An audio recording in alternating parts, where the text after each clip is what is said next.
പക്കീറായവർ തങ്കുദിനത്തിൽ സ്വാഗതമോദി കൂടിയ സോദര നിങ്ങൾക്ക് സന്ധ്യക്ക് നാമം ജപിക്കുന്ന ഹൈന്ദവനും നെഞ്ചിൽ കുരിശു വരയ്ക്കുന്ന ക്രിസ്ത്യാനിയും 5 നേരം നമസ്കരിക്കുന്ന മുസൽമാനും ഒരേപോലെ സ്വീകാര്യനായ മതസൗഹാർദ്ദത്തിന്റെ മഹനീയ കാവൽക്കാരൻ. എന്നും മാലോകർക്ക് വിസ്മയമായി കരുണാമയനായ അള്ളാഹു ഭൂമിയിലേക്ക് ഉദിപ്പിച്ച സൂര്യ തേജസ് രോഗങ്ങൾക്കും ദുരിതങ്ങൾ കൊണ്ട് വലയുന്ന ഒട്ടനവധി മനുഷ്യർ ശാന്തിയുടെ തീരം തേടി ജാതിമത ഭേദമന്യേ ഇവിടെ എത്തിച്ചേരുന്നു. വിനോദസഞ്ചാരത്തിനല്ല, ആത്മീയതയുടെ തീരം തേടി മഹാനവറുകളുടെ സന്നിധിയിൽ എത്തുന്നു.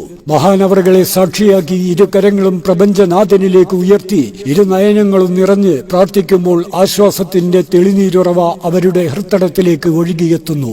ഇന്നും നിരവധി കറാമത്തുകൾ കൊണ്ട് ലോകത്തെ അത്ഭുതപ്പെടുത്തുന്ന അമ്പങ്കുന്ന് വീരാനൗര്യ ഉപ്പാപ്പ തന്റെ ജീവിതകാലത്ത് നടത്തിവന്നിരുന്ന നേർച്ച ആഘോഷം ഇന്നും യാതൊരു മങ്ങലുമില്ലാതെ ഫെബ്രുവരി 21, 22, 23 തീയതികളിലായി നടത്തപ്പെടുകയാണ്.